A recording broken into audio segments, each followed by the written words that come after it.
I'm Neha Saria from केंद्रीय विद्यालय number 1 Pratap Nagar Udaipur. बहुत सारे स्टूडेंट्स की क्वेरीज आ रही थी, मैसेजेस आ रहे थे कि मैम कौन से चैप्टर में से क्या पढ़ना है, क्या चीज डिलीट हो गई है, कौन सी एक्सरसाइज नहीं करनी है। तो आज का सेशन मैंने उसी के अकॉर्डिंग लिया है कि कौन से टॉपिक्स जो हैं पर्टिकुलर चैप्टर में से हट गए हैं, एक्सरसाइज वाइज क्या हमें नहीं पढ़ना है, वो हम आज देखेंगे। तो सबसे फर्स्ट मैं ले रही हूँ first chapter, that is number system.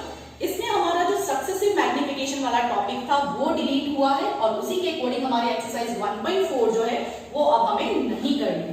इसके रिमेनिंग जितनी भी एक्सरसाइजेस हैं 1.1 से लेकर 1.6 तक वो सारी आपको पढ़नी है। कुछ और टॉपिक्स डिलीशन वाले सर्कुलर में हैं, लेकिन वो डायरेक्टली हमारी एक्सरसाइज से रिलेट नहीं कर रहे हैं, इसलिए उसे हमें फोकस नहीं करना है। Simply 1.4 exercise that means successive magnification अब नहीं कर रहे। देन सेकंड चैप्टर की बात करें पॉलिनोमियल्स, तो वैसे तो हमने ये पूरा पढ़ लिया है, लेकिन फिर भी इसमें जो रिमाइंडर थ्योरम है और फैक्टर थ्योरम है वो अब हमें नहीं पढ़नी है और उसी के अकॉर्डिंग हमारी एक्सरसाइज 2.3 जो कि पूरी रिमाइंडर थ्योरम से बेस्ड थी और एक्सरसाइज 2.4 में first, second and third question जो है वो अब हमें नहीं करने हैं। एंड विद दैट एक मेजर आपका यहाँ से डिलीशन हुआ है पॉलिनोमियल चैप्टर में। बहुत सारे आपने अलजेब्रिक आइडेंटिटीज पढ़ी, उसमें से एक identity x³ + y³ + z³ - 3xyz वो अब हमें नहीं पढ़नी है और उसी के अकॉर्डिंग एक्सरसाइज 2.5 में क्वेश्चन नंबर 11 से 14 तक जो क्वेश्चंस थे वो आपको अब नहीं करने। बहुत बार एग्जाम में ये क्वेश्चंस वैसे आते थे, लेकिन अब आपको ये पढ़ने की जरूरत नहीं है। ठीक है, कोऑर्डिनेट ज्योमेट्री देखें तो नो डिलीशन इज देयर और कोई डिलीशन करने की जरूरत भी नहीं थी। बहुत इजी और छोटा सा चैप्टर है, पूरा आपको एज इट इज पढ़ना है इसे। Then linear equation in 2 variables, आपका ग्राफ का जो लीनियर इक्वेशन के ग्राफ्स हम प्लॉट करते हैं उस चैप्टर में से भी कुछ डिलीट नहीं हुआ है सर्कुलर में, लेकिन आपको कुछ examples and problems related to ratio and proportion लिखकर दिया है, लेकिन हमारी एक्सरसाइज में ऐसा कोई क्वेश्चन नहीं है। So full chapter you have to do, है ना, सारी एक्सरसाइजेस आपको एज इट इज करनी है। Then the good thing is कि यूक्लिड ज्योमेट्री वाला जो चैप्टर है वो पूरा हमारा डिलीट हो चुका है। कुछ भी इस चैप्टर में से नहीं पढ़ना था, बहुत ही बोरिंग चैप्टर लगता था स्टूडेंट्स को। इसमें बहुत सारी डेफिनेशंस और थ्योरम्स और ये सारी चीजें पढ़नी होती थी।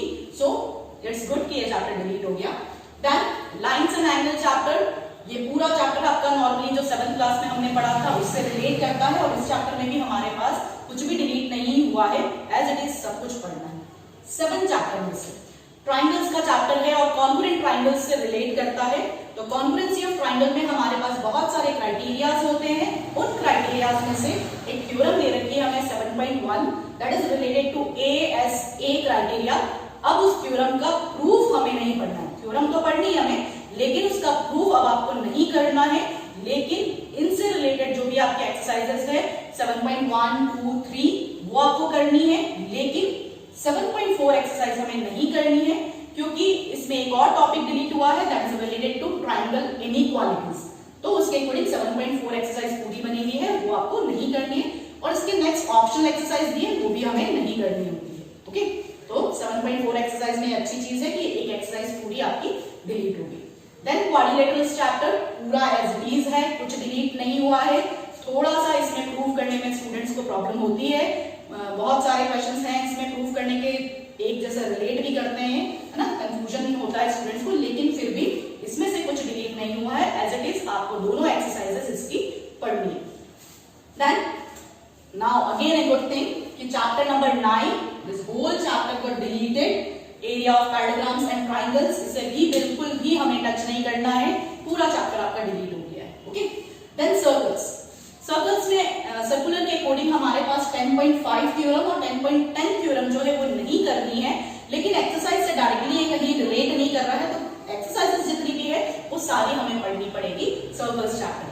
Then again in next 11th chapter construction, यहाँ से भी बहुत अच्छा डिलीशन हुआ है कि हमारे पास जहां पर पैरीमीटर ऑफ ट्राइंगल दिया जाता है और फिर हमें उस ट्राइंगल को कंस्ट्रक्ट करना होता है, वो टॉपिक आपका डिलीट हो गया है। एंड दैट्स व्हाई एक्सरसाइज 11.2 में हमारा क्वेश्चन नंबर 4 और 5 ये अब हमें नहीं करना है। ठीक है, तो ये भी थोड़ा सा इजी हो गया आपके लिए। अब तो इसी के साथ में इसके वेटेज की भी बात करती जाती हूँ कि किस चैप्टर का कितना वेटेज है ताकि आपको पढ़ने में आसानी रहे। तो देखो फर्स्ट चैप्टर जो है number system that is of 8 marks, 8 marks का है ये। नंबर सिस्टम और कुछ भी वैसे तो इंपॉर्टेंट टर्म्स नहीं कटी है, आपको बहुत अच्छे से इसकी प्रैक्टिस करनी है।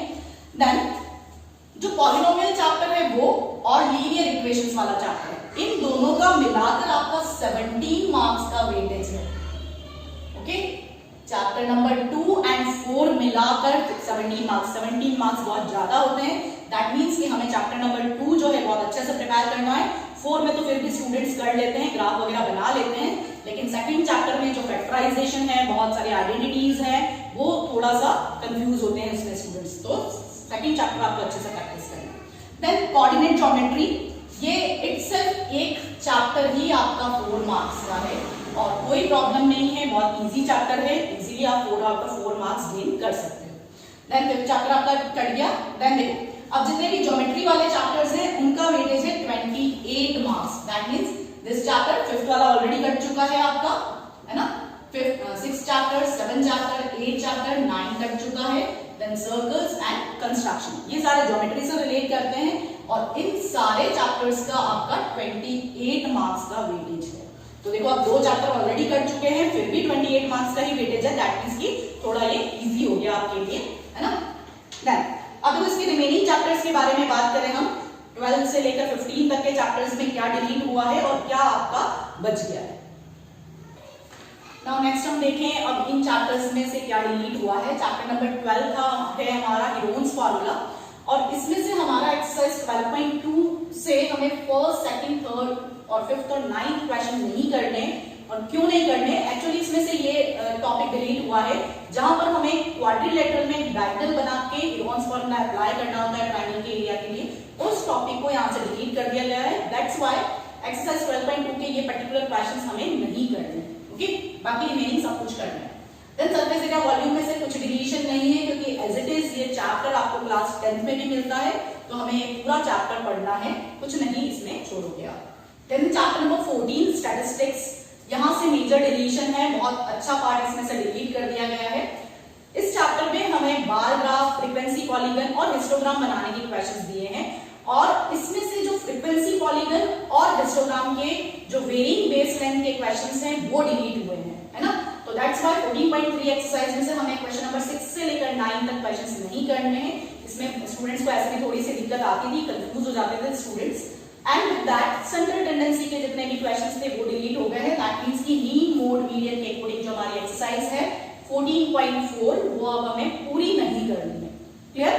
वैसे हिस्टोग्राम जो है आपके सिलेबस में जो रिड्यूस सिलेबस का सर्कुलर आया है उसमें हिस्टोग्राम का नाम ही नहीं दिया है, लेकिन जो डिलीटेड सिलेबस आया है उसमें वेरिंग बेस लेंथ वाला ही टॉपिक मेंशन किया है। तो मैं यही सजेस्ट करूंगी कि जैसा आपने क्लास 8 में हिस्टोग्राम बनाना सीखा है उसके अकॉर्डिंग जो क्वेश्चंस दे रखे हैं हमें 14.3 एक्सरसाइज में वो आपको करने हैं, लेकिन 6 से लेकर 9 तक आप टोटली उसे डिलीट कर सकते हैं। Okay, then last chapter probability, nothing is deleted. ऐसे भी बहुत इजी चैप्टर है, इंटरेस्टिंग लगता है स्टूडेंट्स को, कुछ डिलीट नहीं हुआ है। एज इट इज ये चैप्टर भी आपको क्लास 10th में भी वापस से मिलता है, तो इसमें से भी कुछ डिलीट नहीं हुआ है। तो जो हम देखें तो बहुत सारी चीजें अच्छी डिलीट हुई है, कोर्स थोड़ा सा रिड्यूस हुआ है ताकि आप अच्छे से इसे पढ़ सको। अब इन चैप्टर्स के वेटेज की बात करें हम तो मेंसुरेशन के टॉपिक के अकॉर्डिंग हमारे 2 चैप्टर्स आते हैं, हीरोन्स फार्मूला और सरफेस एरिया वॉल्यूम। इसका वेटेज है आपका 13 मार्क्स का और जो लास्ट है आपके पास statistics and probability that is of 10 marks. 10 marks का वेटेज है। तो आप अब ये जो 10 मार्क्स का जो वेटेज दे रखा है स्टैटिस्टिक्स और प्रोबेबिलिटी में, तो ट्राई करो कि 10 on 10 मार्क्स आप गेन कर सको, क्योंकि बहुत ही इजी हो गया, जितना भी कंफ्यूजन वाला पार्ट था वो डिलीट हो गया स्टैटिस्टिक्स वाले चैप्टर में। ठीक है, तो आई होप कि आपको सारी चीजें अच्छे से समझ में आ गई होगी कि क्या चैप्टर्स हमें नहीं पढ़ने हैं, क्या टॉपिक्स नहीं पढ़ने हैं और क्या एक्सरसाइजेस हमारी डिलीट हो गई हैं। फिर भी अगर कंफ्यूजन है तो आप कमेंट बॉक्स में कमेंट करके बता सकते हो, लेकिन आप इन सारे टॉपिक्स को ध्यान से पढ़ो क्योंकि आपको क्लास 10th के एग्जाम नेक्स्ट ईयर देने हैं, है ना। क्लास 9th में तो ये डिलीशन हो गया है और वैसे भी ये सारी चीजें जो भी 10th के सिलेबस में और 9th के सिलेबस में डिलीट हुई है, रिड्यूस हुआ है सिलेबस, वो सिर्फ इस सेशन के लिए है। नेक्स्ट ईयर आपका ये वाला जो पार्ट है डिलीशन वाला वो अप्लाई नहीं होगा। Okay, so that's all for today. Thank you for watching. Bye.